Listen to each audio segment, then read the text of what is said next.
ये रहा question number 1। Question number 1 आपको कार्य नीचे दिए गए प्रश्न में संबंधित संख्या को चुनिए। संबंधित संख्या चुनने के लिए बोला जा रहा है। ये जो प्रश्न है ये आपका नंबर एनालॉजी रीजनिंग का प्रश्न है। प्रश्न आपको कार्य है जिस प्रकार से 49 का संबंध 343 के साथ है, उसी प्रकार से हम लोगों से पूछा जा रहा है 64 का संबंध कौन सा संख्या के साथ होगा, जो इस वाले क्वेश्चन मार्क पर भरे जाएंगे। दोस्तों सबसे पहले हम लोगों को ये समझना है कि हम लोग 49 से 343 किस प्रकार से ला सकते हैं। अगर आप लोग ध्यान से देखिएगा 49 को, तो 49 जो है ये आपका 7 के पावर 2 होता है, और 343 को देखिएगा तो ये आपका 7 के पावर 3 होता है। यानी कि पहले 7 के पावर 2 है तो अगला को 7 के पावर 3 कर दिया गया है। उसी प्रकार से हम लोग आगे देखेंगे तो आगे 64 है। 64 आपका 8 के पावर 2 होता है। यहाँ पर देखिए 7 के पावर 2 है तो अगला 7 के पावर 3 है। उसी प्रकार से 8 के पावर 2 है तो अगला आपका 8 के पावर 3 बनेगा। 8 के पावर 3 512 होता है।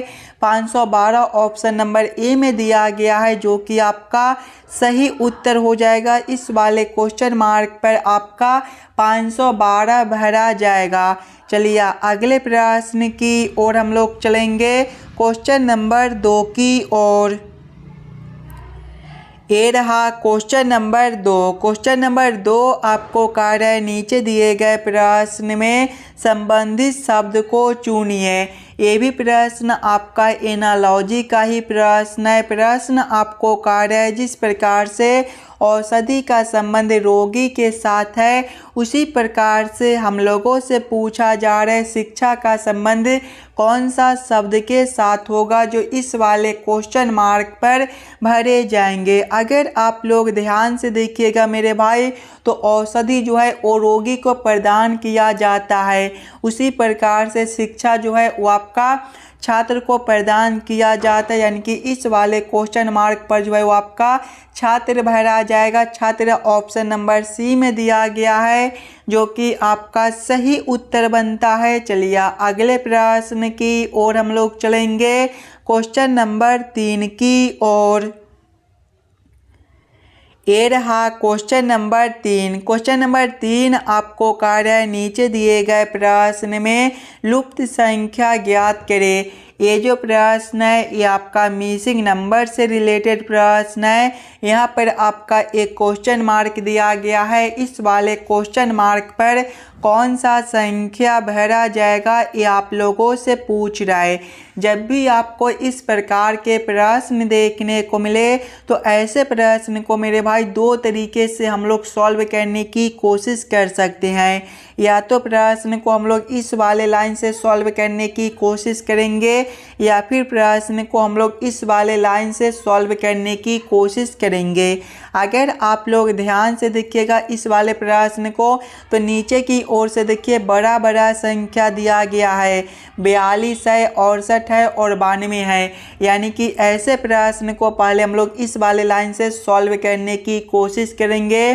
पहले हम लोग ये समझने की कोशिश करेंगे 10, 5 और 6 से यहाँ पर 42 किस प्रकार से लिखा हुआ है। आप लोग वीडियो को रोककर अपना दिमाग लगाकर इस वाले प्रश्न को ज़रूर खुद से सॉल्व करने की कोशिश कीजिएगा। इस प्रकार के प्रश्न आपको सभी एग्जाम में बार बार पूछे जाते हैं। अगर सबसे पहले हम लोग ये तीनों संख्या को आपस में जोड़कर देखते हैं तो 10 + 5 आपका 15 बनेगा, और 15 + 6 जो है वो आपका 21 हो जाएगा। लेकिन यहाँ पर देखिए 42 दिया गया है। 21 को हम लोग क्या करेंगे ताकि हमारा 42 बन जाए। अगर मेरे भाई हम लोग 21 में 2 ऊपर से गुना कर देते हैं, यानी कि 21 × 2 करते हैं तो आपका 42 बनता है। वही से हम लोग आगे करके देखेंगे। पहले ये तीनों संख्या को आपस में जोड़ लेंगे और जोड़ने के बाद उसमें भी 2 से गुना कर देंगे। 17 + 3 करेंगे तो 20 और 20 + 14 जो है वो आपका 34 होता है। जब हम लोग 34 में 2 से गुना करेंगे तो आपका 68 बनेगा। ध्यान से देखिएगा तो 68 भी आपका यहाँ पर दिया गया है, यानी कि इस वाले प्रश्न को हम लोग इसी प्रकार से सॉल्व कर सकते हैं। तो वही सेम हम लोग आगे करेंगे। आगे देखिएगा, पहला संख्या 8 है, दूसरा संख्या 15 है और तीसरा संख्या आपका क्वेश्चन मार्क है और नीचे वाले संख्या को देखिएगा तो आपका 92 है। सबसे पहले हम लोग क्या करेंगे कि पहला संख्या और दूसरा संख्या को आपस में जोड़ेंगे। 8 + 15 करने पर आपका कितना बनेगा तो 23 बनेगा। अब हम लोग 23 में कौन सा संख्या को जोड़ेंगे ताकि 2 से गुना करने पर हमारा 92 बन जाए। अगर दोस्तों ध्यान से देखिएगा, हम लोग 23 + 23 कर देते हैं तो आपका कितना हो जाएगा, 23 + 23 आपका जो है वो 46 होता है और 46 × 2 करने पर कितना हो जाएगा तो आपका 92 हो जाएगा। यानी कि तीसरा संख्या जो है वो आपका 23 बनेगा। 23 आपका ऑप्शन नंबर ए में दिया गया है, जो कि आपका सही उत्तर बनता है। चलिए अगले प्रश्न की ओर हम लोग चलेंगे। ये रहा क्वेश्चन नंबर 4। क्वेश्चन नंबर 4 आपको कह रहा है एक विशिष्ट कोड भाषा में बुक को 86 तथा रेड को 56 लिखा जाता है। इस कोड भाषा में गोड को किस प्रकार लिखा जाएगा, ये आप लोगों से पूछ रहा है। मेरे भाई ये जो प्रश्न है ये आपका कोडिंग डिकोडिंग से रिलेटेड प्रश्न है और इस प्रकार के भी प्रश्न आपको सभी एग्जाम में देखने को मिलेंगे। तो पहले आप लोग खुद से ज़रूर सॉल्व करने की कोशिश कीजिएगा। पहले आप लोग ये समझने की कोशिश कीजिएगा बुक से आपका 86 किस प्रकार से लिखा हुआ है, रेड से 56 किस प्रकार से लिखा हुआ है, उसी प्रकार से आप लोग सोचिएगा गुड से आपका क्या कोड बनेगा। अगर आप लोग ध्यान से देखिएगा बुक को, तो बुक जो होता है वो आपका BOOK से मिलकर बनता है। बुक को हम लोग क्या करेंगे ताकि हमारा 86 बन जाए। अगर सबसे पहले हम लोग बुक के सभी अक्षर को ABCD के क्रमानुसार लिखते हैं तो बी जो है आपका दूसरे नंबर पर होता है, ओ आपका 15वें पर होता है, फिर से आपका ओ है तो फिर से 15 बनेगा। उसके बाद के है, के जो है ये आपका 11वें पर होता है। ये सभी संख्या को आपस में जोड़ कर देखेंगे तो 2 + 15 17, 17 + 15 आपका 32 और 32 + 11 जो है वो आपका 43 बनता है। अगर हम लोग 43 में 2 से गुना कर देते हैं तो आपका 86 बनता है। वही सेम हम लोग आगे करेंगे। आगे रेड है, रेड जो है वो आपका READ से मिलकर बनता है। इसके भी सभी अक्षर को पहले हम लोग ABCD के क्रमानुसार लिखेंगे। R जो है ये आपका ABCD के क्रम में 18वें नंबर पर होता है, ई आपका 5वें पर होता है, ए आपका पहले पर और डी आपका चौथे पर। ये सभी संख्या को आपस में जोड़िएगा तो 18 + 5 आपका 23, 23 + 1 24, 24 + 4 जो है वो आपका 28 बनता है। और यहाँ पर देखिए 2 से गुना भी किए थे तो इसमें भी 2 से गुना करेंगे। 28 × 2 जो है वो आपका 56 बनता है। 56 भी आपका यहाँ पर दिया गया है, यानी कि इस वाले प्रश्न को हम लोग इसी प्रकार से सॉल्व कर सकते हैं। तो वही सेम हम लोग आगे करेंगे। आगे आपका गुड है, गुड जो है वो आपका GOOD से मिलकर बनता है। इसके भी सभी अक्षर को हम लोग ABCD के क्रमानुसार लिखेंगे। देखिए पहले आपका जी है, जी जो है ABCD के क्रम में 7वें नंबर पर होता है। उसके बाद ओ है, वो आपका 15वें नंबर पर होता है, फिर से ओ है तो फिर से आपका 15 बनेगा। उसके बाद आपका डी है, डी चौथे नंबर पर होता है। अब ये सभी संख्या को हम लोग आपस में जोड़ेंगे तो 7 + 15 जो है वो आपका 22 हो जाएगा। 22 + 15 देखिएगा तो आपका 37 और 37 + 4 जो है वो आपका 41 होता है। जोड़ने के बाद देखिएगा तो सभी में 2 से गुना कर दिया गया था तो इसमें भी 2 से गुना करेंगे।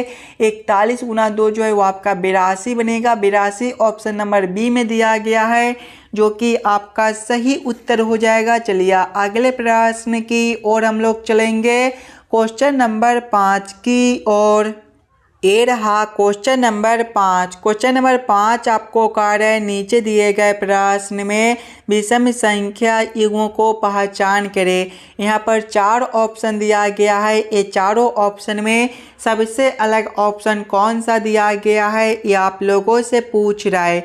अगर आप लोग ध्यान से देखिएगा ऑप्शन नंबर ए को तो 13 और 21 है, ऑप्शन बी में 19 और 27 है, ऑप्शन सी में 15 और 23 है और ऑप्शन डी में 16 और 24 है। अगर आप लोग ध्यान से देखिएगा तो 13 और 21 आपका विषम संख्या होता है, 19 और 27 आपका विषम संख्या है, 15 और 23 आपका विषम संख्या है, जबकि ऑप्शन डी में देखिएगा 16 और 24 ये दोनों संख्या आपका सम है।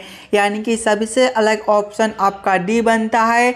तो क्वेश्चन नंबर 5 का आपका ऑप्शन नंबर डी जो है सही उत्तर हो जाएगा। चलिए अगले प्रश्न की ओर हम लोग चलेंगे, क्वेश्चन नंबर 6 की ओर। ये रहा क्वेश्चन नंबर 6। क्वेश्चन नंबर 6 आपको कार्य ए और बी क्रमशः भाई और बहन है। सी पिता है ए का, डी बहन है सी की और ई माँ है डी की। तो बी क्या लगती है ई की, ये आप लोगों से पूछ रहा है। ये जो प्रश्न है ये आपका ब्लड रिलेशन से रिलेटेड प्रश्न है और ये भी प्रश्न आपके आने वाले आगामी सभी परीक्षाओं के लिए काफ़ी इम्पोर्टेंट प्रश्न है। तो पहले आप लोग प्रश्न को ध्यान से पढ़िएगा और समझने की कोशिश कीजिएगा। देखिए प्रश्न पहले आपको कार्य है ए और बी क्रमशः भाई और बहन है।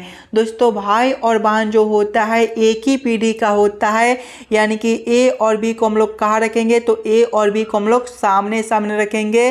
क्या रिश्ता है भाई और बहन का है, तो आप लोग यहाँ पर भाई और बहन दोनों लिख लीजिएगा ताकि प्रश्न को सॉल्व करने और समझने में आपको कोई दिक्कत ना हो। आगे प्रश्न को पढ़िएगा। आगे प्रश्न आपको कार्य सी पिता है ए का, सी कौन है तो पिता है ए का, पिता है मतलब एक पीढ़ी ऊपर का है, यानी कि ए से ऊपर हम लोग सी को रखेंगे। क्या रिश्ता है पिता का है, तो आप लोग यहाँ पर पिता भी लिख लीजिएगा। आगे प्रश्न को पढ़िएगा। आगे प्रश्न आपको कार्य सी पिता है ए का, डी बहन है सी की, डी कौन है तो बहन है सी की, बहन भी एक ही पीढ़ी का होती है, यानी कि सी के सामने हम लोग डी को रखेंगे। क्या रिश्ता है बहन का है, तो आप लोग यहाँ पर बहन भी लिख लीजिएगा। आगे प्रश्न को पढ़िएगा। आगे प्रश्न आपको कार्य है ई माँ है डी की, ई कौन है तो माँ है डी की, माँ एक पीढ़ी ऊपर का होती है, यानी कि डी से ऊपर किसको रखेंगे तो हम लोग ई को रखेंगे। क्या रिश्ता है माँ का है, तो आप लोग यहाँ पर माँ भी लिख लीजिएगा। आगे प्रश्न को पढ़िएगा। आगे प्रश्न आप लोगों से पूछ रहा है बी क्या लगती है ई की। देखिए बी और ई का रिश्ता हम लोगों से पूछ रहा है। अगर आप लोग ध्यान से देखिएगा तो ए और बी जो है वो भाई और बहन है और ए का पिता सी है, यानी कि बी का भी पिता कौन लगेगा तो सी लगेगा और सी का बहन कौन है डी है, सी का बहन कौन है तो डी है, यानी कि बी का जो पिता है वो आपका डी भी लगेगा और डी का माँ कौन है तो ई है, यानी कि यहाँ पर जो रिश्ता बनता है वो आपका पौत्री का रिश्ता बनता है। तो आप लोग यहाँ पर क्या कीजिएगा पौत्री भी लिख लीजिएगा। पौत्री आपका कौन सा ऑप्शन में दिया गया है तो पौत्री ऑप्शन नंबर ए में दिया गया है, जो कि आपका सही उत्तर बनता है। चलिए अगले प्रश्न की ओर हम लोग चलेंगे, क्वेश्चन नंबर 7 की ओर। ये रहा क्वेश्चन नंबर 7। क्वेश्चन नंबर 7 आपको कार्य नीचे दिए गए शब्दों का सही वेन आरेख बताए। घी, वसा और भोजन का किस प्रकार से वेन आरेख वेन डायग्राम बनेगा, ये आप लोगों से पूछ रहा है। दोस्तों जब भी आपको इस प्रकार के प्रश्न देखने को मिले तो पहले आप लोग ये समझने की कोशिश कीजिएगा घी, वसा और भोजन में कौन शब्द किसके साथ संबंधित है, किसके अंदर हम लोग किसको रख सकते हैं। अगर आप लोग ध्यान से देखिएगा मेरे भाई तो भोजन के अंदर आपका घी आ जाएगा और घी के अंदर वसा होता है, यानी कि सबसे पहले हम लोग भोजन के लिए एक गोला बना लेंगे, भोजन के अंदर आपका घी हो जाएगा और घी के अंदर आपका जो है वो वसा हो जाएगा। इस प्रकार का वेन आरेख Venn diagram option number A में दिया गया है, जो कि आपका सही उत्तर बनता है। चलिए अगले प्रश्न की ओर हम लोग चलेंगे, क्वेश्चन नंबर 8 की ओर। ये रहा क्वेश्चन नंबर 8। क्वेश्चन नंबर 8 आपको कार्य ब्लॉक के 6 फलकों को नीचे दिखाए अनुसार अलग अलग रंगों में पेंट किया गया है। आकृति 3 में लाल रंग के ठीक सामने कौन सा रंग है? ये भी प्रश्न आपके आने वाले आगामी सभी परीक्षाओं के लिए काफ़ी इम्पोर्टेंट प्रश्न है। तो पहले आप लोग प्रश्न को ध्यान से पढ़िएगा और समझने की कोशिश कीजिएगा। सबसे पहले आप लोग ये सभी फलकों को ध्यान से देखिएगा और समझने की कोशिश कीजिएगा। लाल रंग के विपरीत आपका कौन सा रंग बनेगा? अगर आप लोग ध्यान से देखिएगा मेरे भाई, तो लाल रंग जो है वो आपका बी और सी में दिया गया है। देखिएगा तो बी में रेड आपका यहाँ पर है और सी में रेड आपका यहाँ पर है।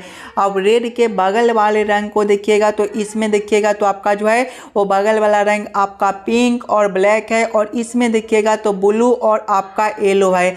अगर आप लोग ध्यान से देखिएगा मेरे भाई, तो एक ब्लॉक में जो है वो आपका 6 ही फ्लैग होता है और इसमें देखिएगा तो 5 फ्लैग जो है वो आपके अगल बगल में दिया गया है। रेड है, पिंक है, ब्लैक है, ब्लू है और येलो है। और हम लोग ये जानते हैं कि अगल बगल वाले जो होते हैं वो विपरीत नहीं होते हैं। विपरीत वाले जो दिखाई नहीं देते हैं वो आपका विपरीत होता है। यानी कि छठा कौन बचता है? तो छठा जो है वो आपका ऑरेंज बचता है। यानी कि ऑरेंज जो है वो आपका रेड का ब्लैक में, रेड का जो है वो विपरीत में कौन हो जाएगा? तो आपका ऑरेंज हो जाएगा। क्वेश्चन नंबर 8 का आपका ऑप्शन नंबर सी जो है सही उत्तर बनता है।